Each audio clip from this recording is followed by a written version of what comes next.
Hello to all of our attendees who have joined. We have Dan Newman here with us today, founder and chief learning whisperer at Learning to Scale.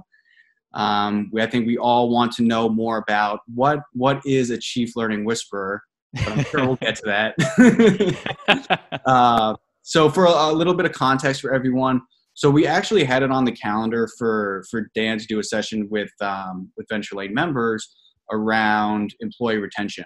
Mm-hmm. And then, of course, everything that we have going on right now escalated just a touch. So we went back to Dan and said, we will do employee retention. I think we plan on doing that sometime. Yeah, later on. A little bit later on. But given the current climate, if there's anything we can think of now that's maybe just a bit more timely and a bit more value additive for people dealing with this new normal that we're all experiencing. So Dan very graciously, with a lot of agility, put together some new content, a bit of a new topic, which today is around how to keep your team engaged, accountable, how to keep morale up while we're all sort of functioning in a remote setting. So big thank you to Dan for being so quick on his feet and up to the challenge. So as I mentioned before, Dan Newman, founder and chief learning whisperer at Learning to Scale. I think in his background, and Dan will go more into his background in just a moment, I think he's had a variety of roles, both in educational settings, in tech, where he is in charge of learning strategy and program development and implementation. So we'll let Dan expand on that in just a moment. But for everyone who is tuned in, quick rules of the road and format for today. We'll get Dan's backstory in just a moment and allow Dan to launch into the content for today. As you are listening to the content, please feel encouraged to use the Q&A feature down below, as Dan is right down there. Throw in your questions at any point. We're going to let Dan get through a good amount of his content until about 12:30, at which point we'll switch over to questions and we'll start answering some of the questions that we have in that chat feature. And then we'll wrap up by 12:45, and that'll be it for today. So without further ado, Dan, thank you again. And we'll let you take it away. We'd love to hear more about your backstory and we'll launch into the content. Yeah, well, thank you so much for having me. And I'm really excited to talk to people today. I'm sure a lot of you are feeling that need to have that interaction. So for me, doing webinars, doing trainings, doing workshops is the thing that makes me bounce out of bed in the morning and then go digging through my drawer for my yellow pants. So I am thankful for all of you for being here and listening and also participating. So this is going to be a splash zone kind of experience. So there's going to be times we're going to ask you to chime in, to chat to me, and also I have a few polls that are going to be going on. So for those of you who like to put the Zoom in the corner, just know that I'm going to be silent at points because I'm looking for you to give me some feedback and give me some information so we can keep the discussion going. So I'm going to share my screen, and hopefully you could still see my my video when I do that. So let's figure out technology. All right, do this. Boom. Now, can you all see my screen over here? Thumbs up for me. Thumbs up for you. If anyone wants to chat, please feel free to chat throughout this show. This is going to be an interactive experience. So we're going to talk about maximizing employee engagement, accountability, morale when remote, or as I like to say, now that you're remote, manage your team remotely well. So I am the founder and chief learning whisperer of Learn to Scale. Learn to Scale is a consultancy comprised of me to help small, high-growth companies retain their employees, and in today's climate, engage them and get the most out of their employee experience. My website's right there. It's in the corner as well. You can email me. Love to chat. And as Ross said, my background is in learning in a lot of different places. So I taught middle schoolers. I worked in high school. I worked in higher education and corporate learning and development at a number of tech companies. And in a lot of those different roles, I was working with teams, with employees, with students to try and find ways to engage them and then get them driving to some sort of outcome. So in the business context, that's obvious, some kind of business outcome, but even in learning, having people grapple with their education and find ways to be successful. It's a lot of personal skills, a lot of conflict management techniques, and a lot of engagement strategies. And a lot of that transfers from middle school all the way through corporate L&D, because I can tell you, teaching a middle schooler about their feelings is pretty similar to teaching an adult in a tech company. So we're going to talk a little bit about feelings, but not too much. So the goals for this presentation, I want you to walk away. If you're paying attention, I want you to walk away being able to describe 3 activities that drive excellent remote one-on-ones, which is one of the biggest ways of engaging and keeping your employees' morale up. We're going to explain how trust influences remote work. We're going to adapt in-person accountability behaviors for remote work. And you should be able to articulate 5 ways to engage remote employees. So there's a lot of stuff in here. And at the end of this presentation, if you would like the deck, if you'd like more information, I'll give all my contact info at the end so that you can have that. So how we're going to cover this, we're going to talk about trust and the absence of it, better remote one-on-ones, accountable behaviors, micromanagement behaviors, because that's something to start worrying about when you're remote or in person, engaging remote employees, and then open Q&A. We good? Any questions? Any fears? Any worries? We're live? Beautiful. Good. I love being alive. Sweet. All right, so trust. Y'all should know that trust is clearly important. It's an invisible currency. In the book, 5 Dysfunctions of a Team by Patrick Lencioni, which is a seminal text, as any leader should read, trust is knowing that when a team member does push you, they're doing it because they care about the team. And that is actually the first dysfunction in the 5 Dysfunctions of a Team. I mean, it's the leading indicator, is an absence of trust is the start of all your other problems. Now, if you're an agile shop, then you're also probably familiar with the Agile Manifesto, which has part in their manifesto listing is build projects around motivated individuals, give them the environment and support they need, and trust them to get the job done. Trust is a key component in this. So no matter how your organization is being run, you have to have some kind of trust. Now, here's our first interactive activity. I want you to go to this link, bit.ly/Venture Lane Trust. And yeah, the no capitalization because the caps matter. And what I want you to do is go there and just let me know, is trust given or is trust earned? What is your default go-to approach towards trust? When you have someone new starting with you, do they just show up and you give them a big client and you say, go for it, I trust you? Or does a new person show up and they have to kind of demonstrate that they've earned your trust? Where's your kind of default setting? So head to this link and fill out that poll. I'll give you like 15 seconds. It's like a binary choice. Yeah, giving you some time. bit.ly/Venture Lane Trust. All right, let's see. Let's take this. So after you submit your response, then you can see the actual poll response here. Right now, 8 responses. Trust is earned, 6. Trust is given, 2. Any more updates? Anyone else? There's got to be more than 8 people watching this. Someone's eating their sandwich, right? It is lunchtime. Well, if you can't put your soup bowl down, oh, we got a few more ungiven. Great. Well, as you continue to drop these responses in, oh, it's starting to equalize here. We're still seeing a substantial number saying trust is earned versus given. Okay. So let's roll with this, okay? We've got right now we're at 10 responses. 6 out of 10 say it's earned. 4 out of 10 say it's given. So if trust is given or trust is earned, let's talk about trust a bit more. Now, this is a great time to use the chat feature. So on the chat feature, you can choose to chat with the presenter / panelists. And so I'm going to ask you a question. You can provide feedback just to me and Ross. So nobody else needs to know what your opinion is on this. So question 1, if you give trust, what feelings do you have to prepare to experience? So giving trust, there's a lot of feelings attached to that trust giving act. What feelings are conjured up? You got that new person in front of you, hand them a very important client or the keys to the kingdom or the password to the code base. What feelings are you experiencing at that moment? Chat it in. Chat to us. Question and answer. Where's the chat? Q&A, more chat. I got 2. Looks good, looking good. Come chat to me. Excellent. All right, so we're getting some answers. Awesome. So if you give trust, what feelings do you have to prepare to experience?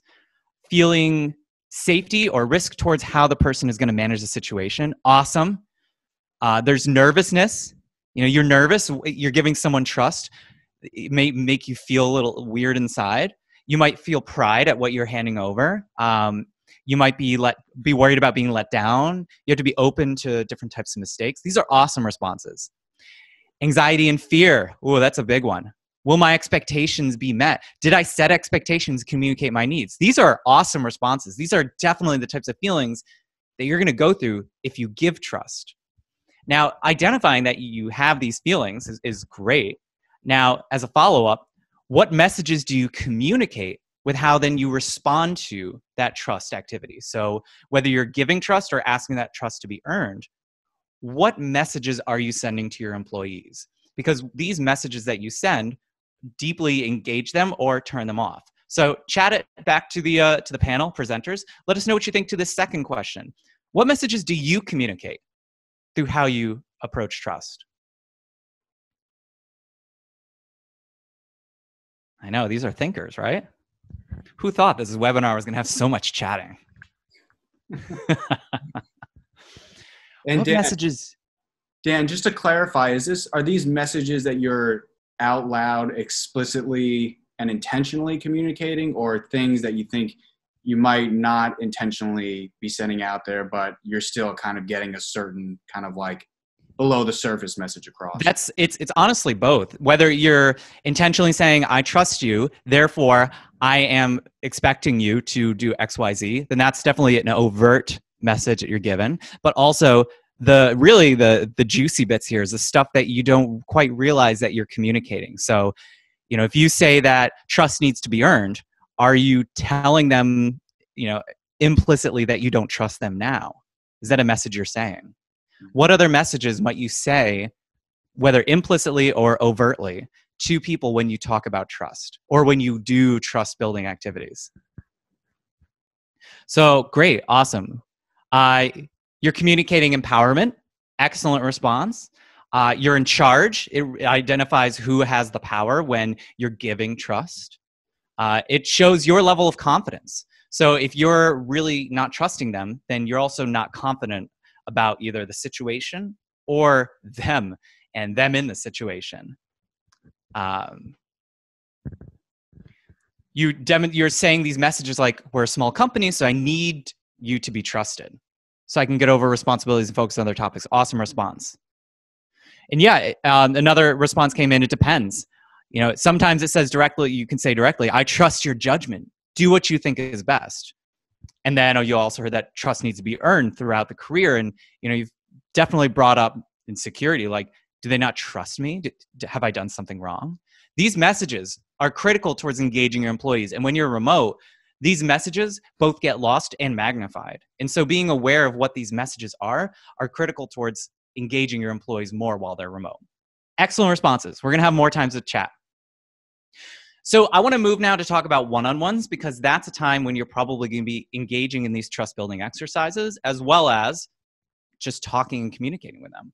So if you have the raise hand feature in the webinar, I'd love to know, do you regularly now do one-on-ones with your team? And for a purpose of conversation, regularity means they're scheduled events. They're on the calendar on a pretty regular basis. Or if I go to your employees and say, hey, do you have one-on-ones? They say, yeah, we have regular one-on-ones. So let's see. I got 3 people here are having regular one-on-ones, or 3 people have figured out the raise hand feature. Excellent. Great. Sweet. Cool. Okay, you can put those hands down. Oh, we got another one. Great. So that's good. That's a good straw poll because one-on-ones, they are unusually effective. They're unusually effective at a lot of different things. So let's go through a few of the highlights of why they're so good. So first, it's fostering regular communication and feedback. If you have a regular time every week that you're sitting down with someone on your team, you're having this regular cadence of communication and providing opportunities for feedback. Not only feedback for you to give to them, but for them to give to you. And when you have that regular communication, it engages them. It also lowers the threshold for giving critical information. You don't have to wait at the end of the year to say someone's performance is lagging if you're meeting with them every week.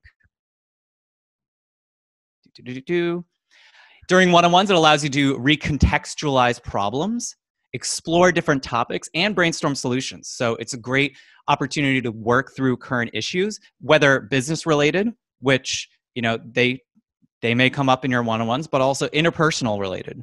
Is that your team may be having problems with other people, but your team member may not know about the challenges other people are facing, whereas you might have some more privileged information, and depending on the context, you can help them recontextualize the issues in a way that allows them to work through it. And finally, it allows you to build relationships and trust. It's a great empathy building exercise. Jack Donaghy has one-on-ones. And it allows you to engage in trust building exercises every single week. It allows you to establish a relationship that goes forward. I mean, this all makes sense, right? But they matter a lot when you're remote. So, here are some good practices around remote one-on-ones. So just in general, they should be regular. Most organizations see one-on-ones happening on a weekly or bi-weekly basis. Those are statistically cited as the most common cadences for one-on-one meetings. And they're privileged times. They're not bumped. They're not shifted around a lot. They're the same time every week or every bi-weekly. It's just like I'm trying to train my puppy how to pee outside. It's a very consistent schedule. So think about, okay, yeah, I just said one-on-ones are like teaching a puppy to pee. It's not quite like that, but you get what I mean. Having some kind of collaborative agenda. If you're the only person who has privilege to the agenda, it is a one-sided conversation. But if it's a collaborative agenda, something in a Google Doc or a Smartsheet or whatever project management tool you have, then it's both parties have to come to the table prepared. Now, some great questions to have in every one-on-one are, how are you feeling this week on a scale of 1 to 5? What did you accomplish last week? What do you intend to accomplish this upcoming week? Is there anything you need help or guidance on? And here are updates from management that I think matter to you.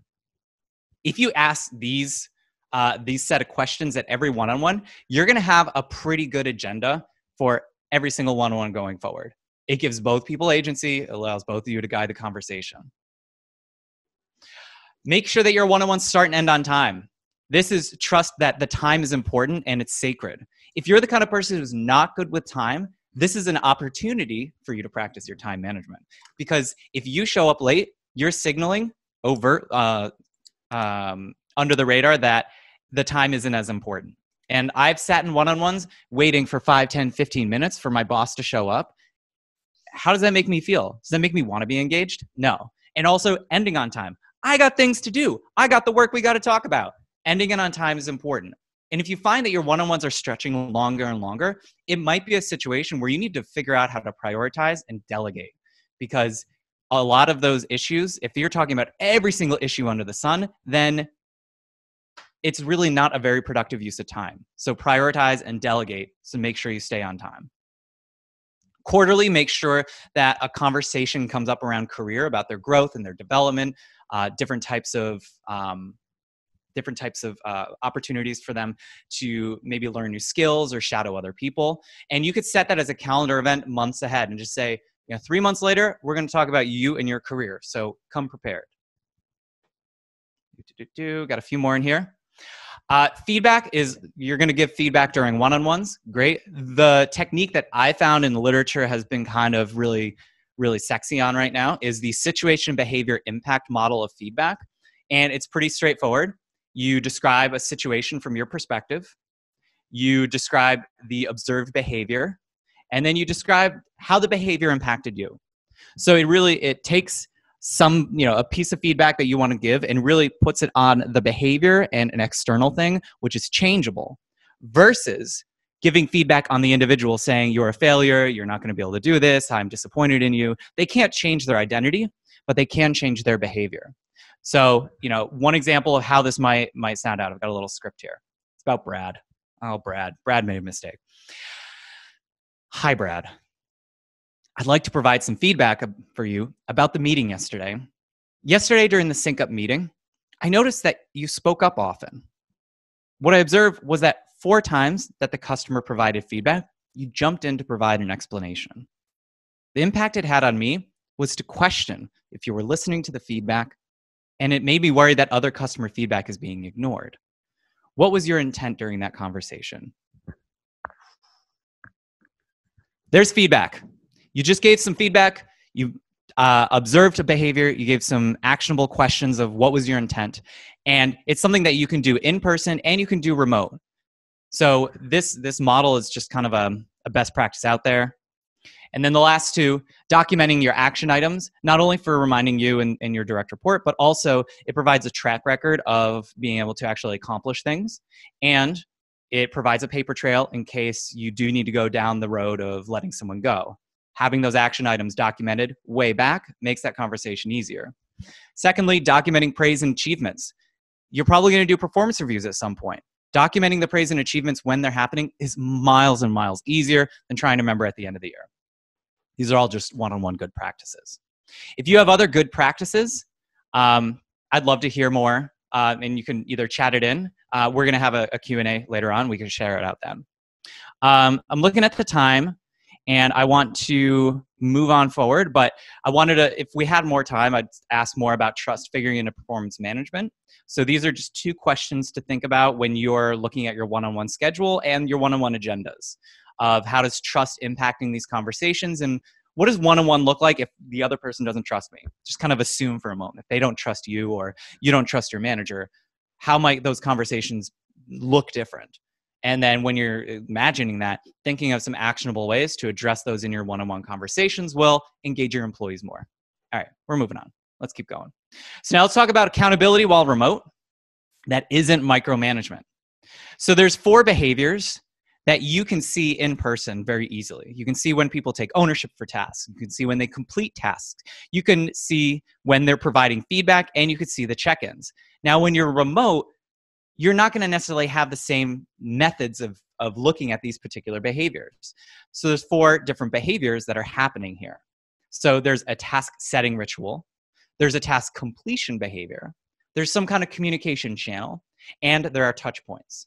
So when you're transitioning from in-person to remote, you have to find ways to capture these task setting rituals, the completion behaviors, the channels, and the touch points. So now's a chance to do an inventory of how things have been for the past 4 weeks or however long you've been working remote. First up, task setting rituals. These are some ways that you can kind of demonstrate task setting. Having a daily stand-up where someone says, I will do the thing. Having a spotlight. I've worked with sales teams that have done a sales spotlight every single day.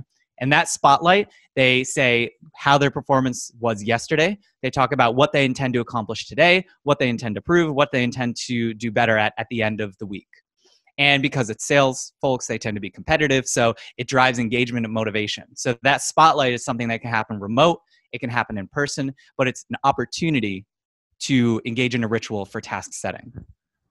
Doing a morning address. If you're a small team, saying, here's what is most important today. Boom. Putting it out there and then finding ways to drive accountability of, I need you to do this, I need you to do this, I need you to do this. Morning ritual over. Also, there's project kickoffs. If you have a key deliverable, making sure that you have a kickoff, just like any good project manager, where it's a formal time where we sit down and say, this person does this, then that, and that, and that, and that. Okay. Still doing well on time, Ross? I think we're doing well on time. Still doing well. And actually, we have a question from our mom, which we'll go to in a few minutes. But if we don't have a ton of questions at that point, we can keep going with content. So you don't have to rush. Yeah, let's go through these 4 key areas. So let's talk about task completion. So if you're not familiar with the platform Hoopla, that's a great way of demonstrating task completion, and it works both in an office and remotely, where you go in Salesforce, you say mark a sale done, or you mark a task done, and then a big gong rings virtually so that everyone knows that the task is done. You look up, you say, you look at the deal or you look at the milestone, and everyone cheers, yay, great. It's super fun way of engaging people. Slack messages saying, hey, I did the thing. That's one way of doing it. If you use a project management software, I use Asana, which is great. I can click the checkbox and I can see someone has checked off the box. I was assigned to them, accountability. Doing a project retro, just like you have a project kickoff. Having a retro at the end where you say, what are all the things that we did? It could also be at the end of a sprint, doing your showcase. And then also the spotlight is another opportunity to talk about yesterday's accomplishments and achievements. Third, virtual communication channels. Y'all know about email, Slack, chat. A team meeting is another communication channel. An anonymous survey that doesn't track someone's IP, because we're smarter than that, employers. We know that surveys things can track IP, but really anonymous. So it provides them a channel to maybe voice things that they may not feel comfortable voicing face-to-face, lowers the threshold of fear of getting fired, for example. A pulse survey. So a pulse survey is kind of maybe a 1, 2, 3 question survey that's sent out weekly, bi-weekly, monthly. And that's contrasted with the employee feedback survey, which might be a once a year, more holistic survey. These communication channels are opportunities to identify where people are at and getting feedback.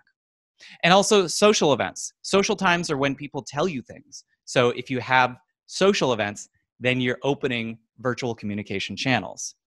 We're going to talk about ways to make that virtually successful. Now, a caveat to all of these is for remote communication, you have to designate what gets communicated in which format. So being intentional that, project updates, we need that logged in Confluence, or we need sales and deals logged in Salesforce, or else they're going to get lost. That also, it pertains to feedback mechanisms, to COVID updates, to HR policy changes. What are the mediums that your communication are going through to make sure that people are listening in the right places, and that if information's in the wrong mediums and it feels helter-skelter, it makes people feel anxious and confused, and it makes them check out, and then they start missing those communications. All right. Let's do the last one here. Virtual touchpoints. So these are times where people come together and discuss and share information. So if you have a project sync, that's a virtual touch point. Having those one-on-ones is great. Virtual coffee breaks, social breaks where people can socialize, and project milestones is saying we did a milestone, so let's have a little celebration, or we have a milestone due on Friday, so we're going to meet and I'm going to ask you, did you do the thing? And somebody Thursday night is feverishly typing away. These touch points, whether they were in person before, need to be transitioned to virtual. And so you might have to spend a little bit more time creating those calendar events and saying, this is now when this event happens. This is now when this event happens. Okay. So at this point, I know that there's some questions. So why don't we transition some questions? And while those questions are coming in the public chat channel, I'd love to hear some thoughts about things that I just covered, or things that you're doing that will improve accountability for your team. So Ross, throw some questions at me while people chew on this and chat out in the public channel. Yes. So we have one question from Roman. Back to when you were talking about one-on-ones best practices. Mm-hmm. In the current situation, we're all in a work from home setting. Mm-hmm. How do you feel about possibly having the one-on-ones more frequently than once a week? Is that necessary? Is there value in that? And of course, are there downsides to increasing the frequency and doing it too often? Yeah, no, that's a great question. So me personally, no, but with an asterisk. So I think that one-on-ones shouldn't be, in any case, whether remote or in person, more than once a week. However, what is covered in that one-on-one should be really clearly one-on-one caliber content. So the one-on-ones, in my opinion, should not be used as project updates. It should not be the standing report of, this is all the things I've done, and let me tell you all the things I've done. No, that's not a productive use of the one-on-one time. It's really great to see that in a report going into the one-on-one, but that should not be what the one-on-one is exclusively about. However, if you are doing a lot of projects where there's a lot of change, having project meetings that are really exclusively about that project, those might need to be daily. Those might need to be hourly based on what's going on in your business. But the one-on-ones is really a chance to talk about the person and the challenges they're facing and the most critical information that they may not have right then and there. So the one-on-ones as a sacred time is about the employee, their needs, the problems they're facing versus just a project updates. Does that kind of answer that, I hope? Give some clarity? We got a yes. Got a yes! All right. So Dan, good on questions for now. If you want to expand on any of the content for the time being. Sweet. So again, I'd love to see, it's kind of like public commitments here. So, when I say, oh, I'm going to go to the gym 3 times a week, if I just tell it to myself, I'm less likely to do it. But if I say it in a community of peers of, I'm going to the gym 3 times a week, I am more likely to actually follow through. So this is a public act of accountability here, friends. So in the public chat channel, what is one thing that you believe will improve accountability for your team? This is not a commitment in terms of like you're actually going to do it, but it's a kind of statement saying, I'm going to actually look forward and think about doing this. So chat it into the public chat channel. There's not 1 million people in this chat channel, so I know that it's a community. There are some people who may have tuned in, but I mean, saying things like, I'm going to have one-on-ones more regularly is not that salacious. So drop it into that channel. Tell me, what do you think will improve accountability for your team?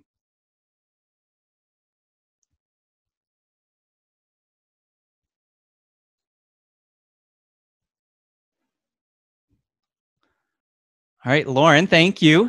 Creating a shared task list across team members. Awesome. Great. What else do we have out there?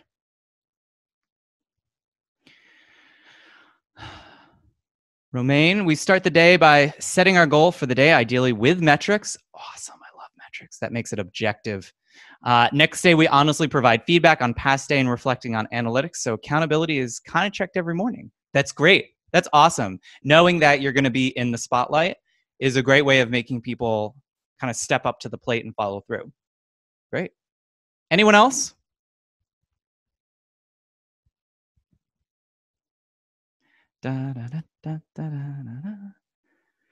One thing you think will improve accountability?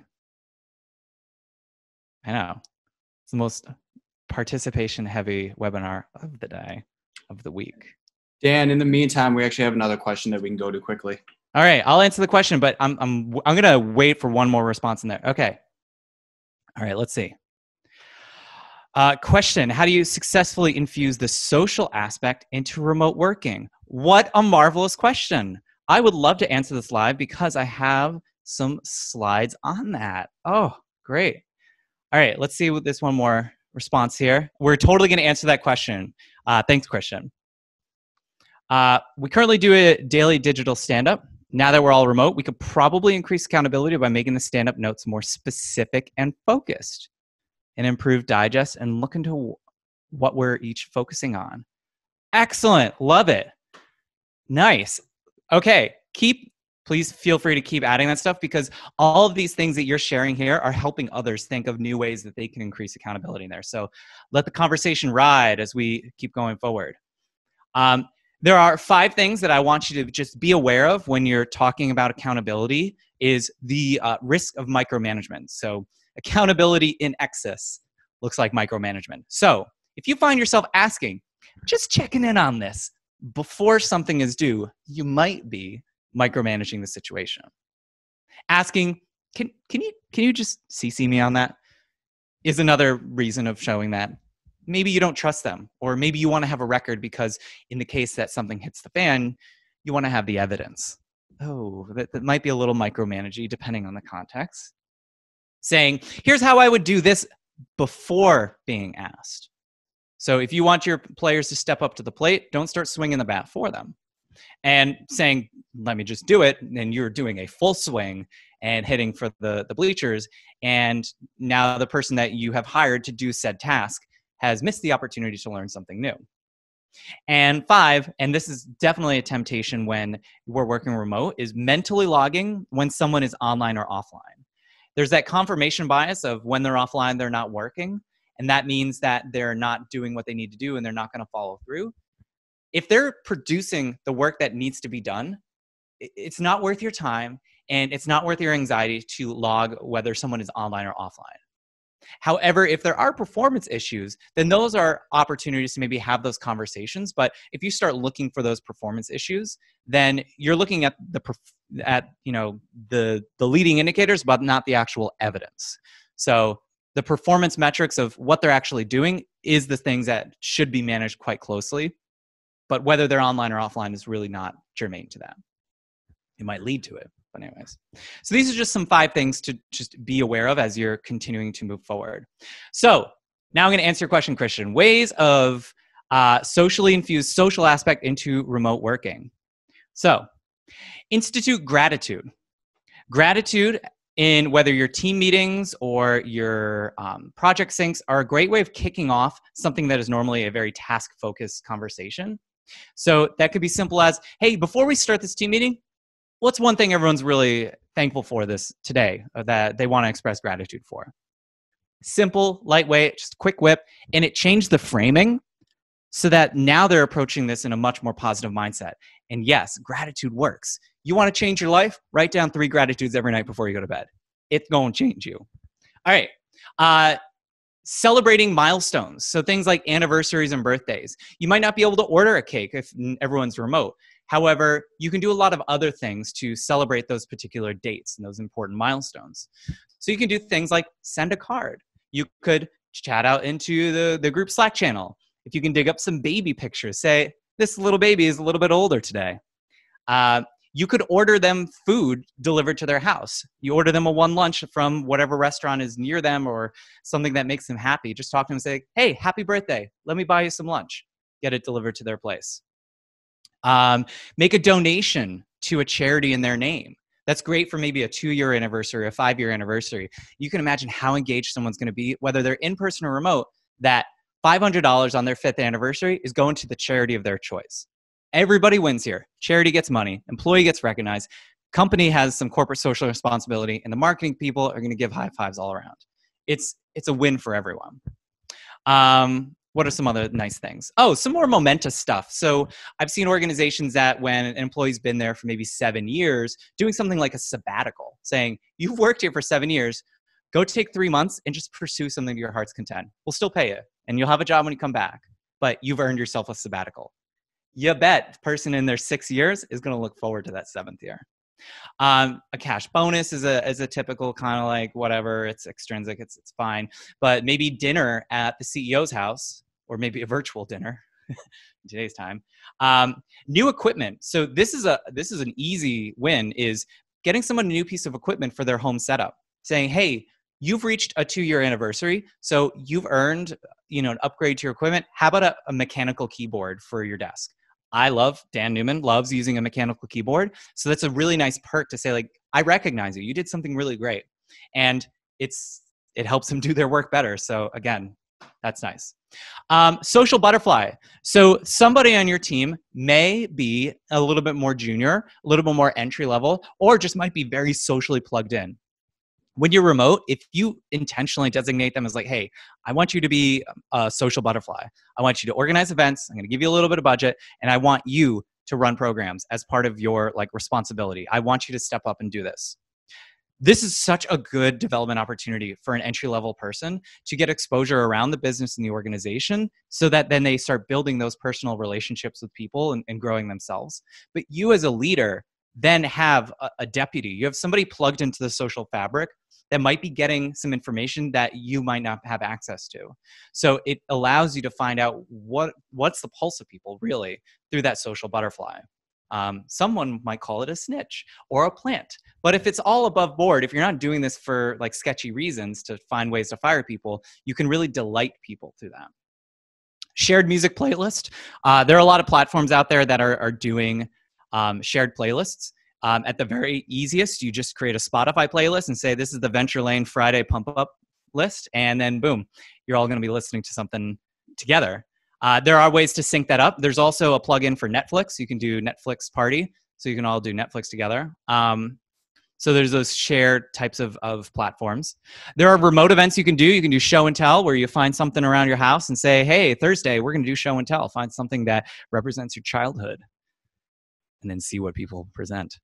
Setting aside maybe video game squad time. Some people might relax outside of work playing video games.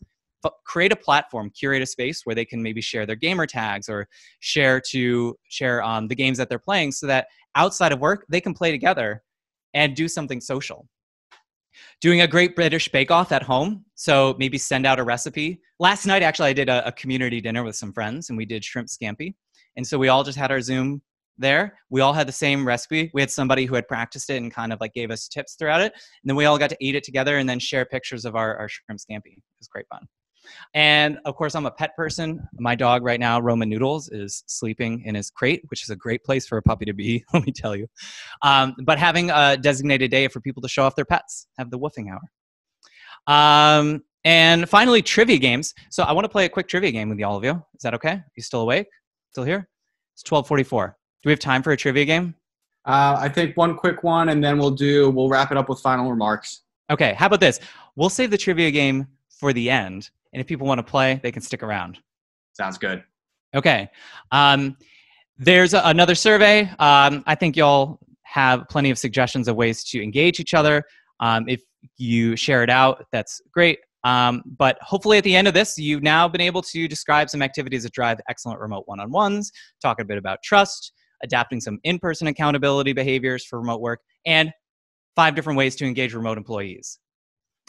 So that's the spiel. Let's talk about Q&A. I do have a survey just to give feedback on this presentation. So the thing that's super valuable to me is honing my craft, my ability, and being able to do these workshops are ways of allow me to practice.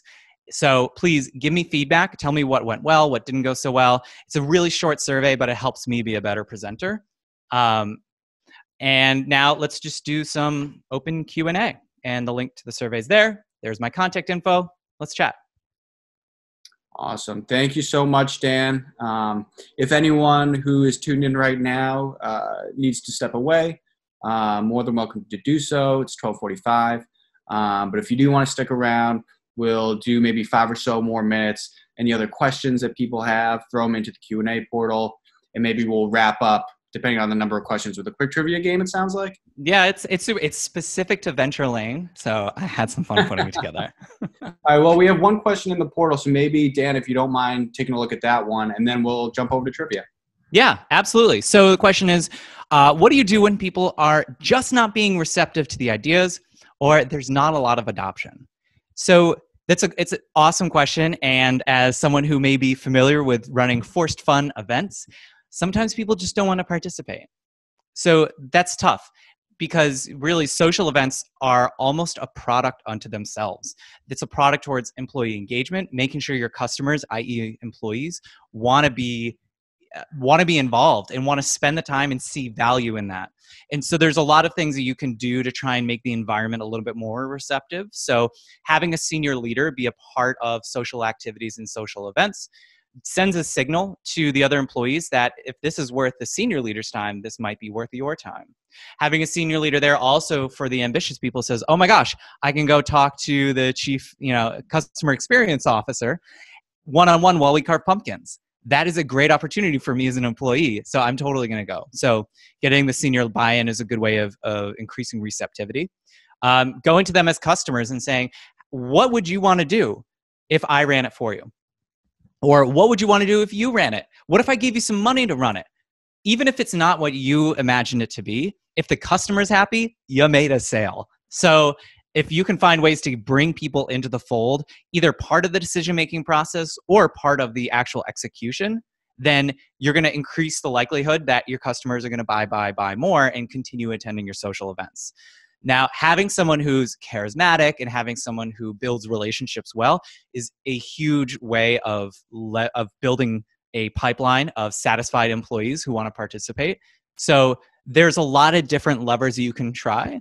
And if you want to talk more about different levers to try, my email is dan@learntoscale.us, and we can totally chat. Perfect.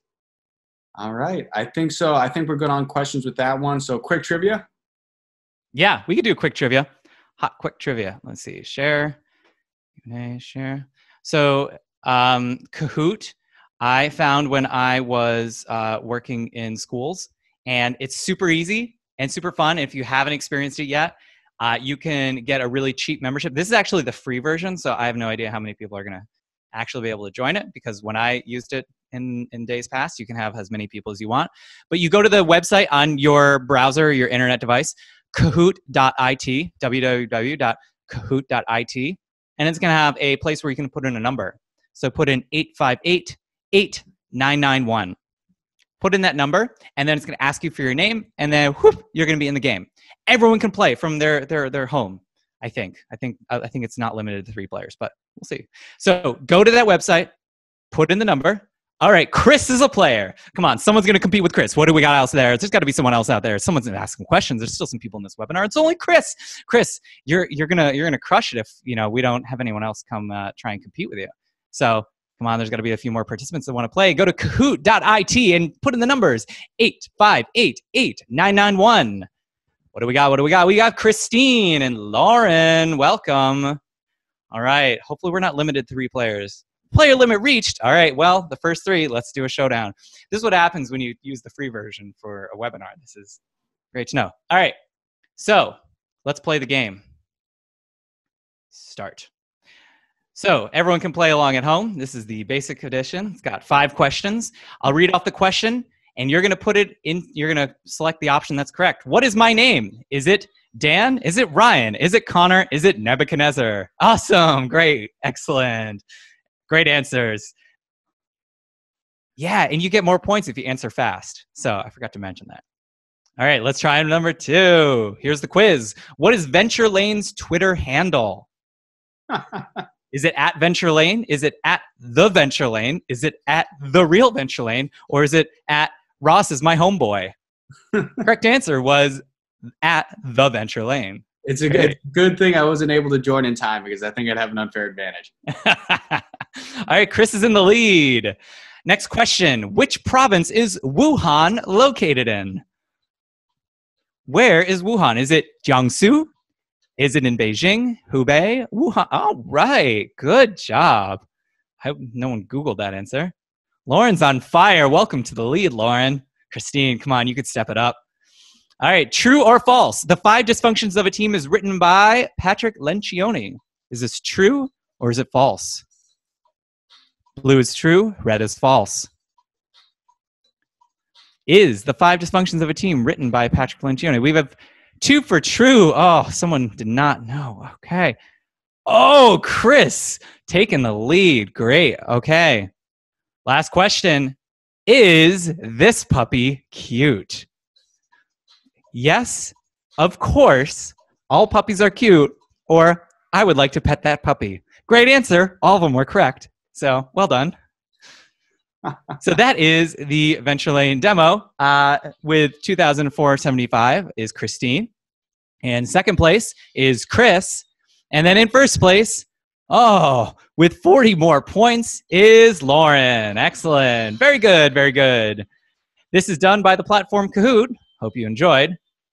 This is just one way of engaging your employees remotely. Awesome. Dan, thank you so much. I especially loved hearing about how to get the social cohesion going in sort of the new normal with people in remote settings. I think that's something that a lot of people are trying to figure out some answers to. So it was great to get a little bit of idea generation, a little bit of crowdsourcing around those ideas. Absolutely. Awesome. Well, thank you all for tuning in. Thank you. And I think everyone has your contact information. Mm-hmm. Thank you, everyone, for attending. And I will hit the close button. Bye. Thanks for coming.